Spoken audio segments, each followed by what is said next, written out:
Come back. Come back. So, all right. So, what we're going to talk about today in a different format is 12 success principles. And the way I describe these they're sequential. In other words, they build on each other. They're actually in order. And you can use this from two different perspectives. From the sports perspective, the lacrosse team perspective, or from your life in general, your career, your schoolwork, whatever.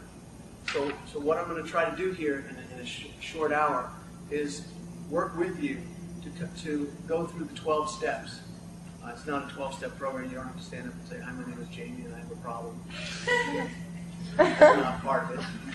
But I want your participation. I'm going to ask you. The reason these are blank is you have to tell me what they are. Let's get right into it. First one starts with AS. Think about this. If you were trying to improve something, if you were trying to become more successful than you are today, what's the first thing that you would do? Assess.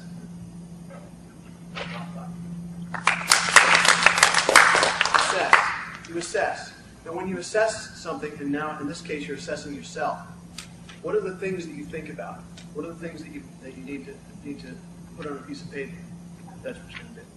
Name a couple of things, general categories. Strengths. Okay, weaknesses. When I say weaknesses, they're more like opportunities or challenges, but you need to know what your weaknesses are. And I say be aware of weaknesses, not beware of weaknesses, but be aware of weaknesses. And see, what do you do if you have a weakness? You got two choices. Accept it or overcome it? I say get around it.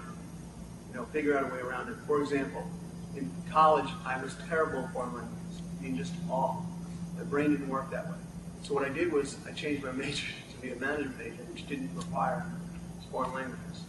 Now that sounds like an easy way out, but I didn't have the time or energy to try to become a stupendous foreign language person, and I wanted to get good grades for law school. So that's what I did. I got around it. There's nothing wrong with getting around it. You just have to realize it's there and be aware of them, and then make a decision of whether you want to overcome them, as was said, which is perfect, or do something to adapt, so to speak. Now, strengths, it's important to know your strengths. Some of you are better goal scorers. Some of you are better passers. Some of you are better with defense, goalie. You have to know your strengths, and that's where you focus on. What's interesting about strengths in American society is, think about this. Put yourself in the shoes of being a parent. I know most of you, if not all of you, are not parents yet. Put yourself in the shoes of a parent.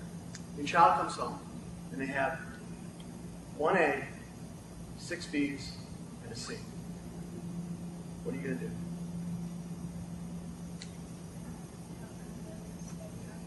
Study harder than which? The C. Okay, good. There's no wrong answers here, except that. There's no wrong answers here. We're just, this is really relaxing. We're just going to talk about stuff.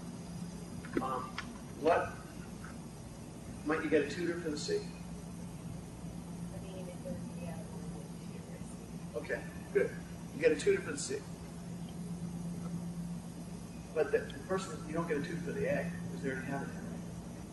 So it's like summer camp in sports. You excel at lacrosse, but you're not very good at field hockey, so they send you a field hockey camp. No. Where do they send you? Lacrosse camp. In American society, schoolwork, they don't focus on the fact that, hey, you're excelling at something. Let's play to the strength. And let's get you a tutor for what you got the A in, so you can maybe become much better at that.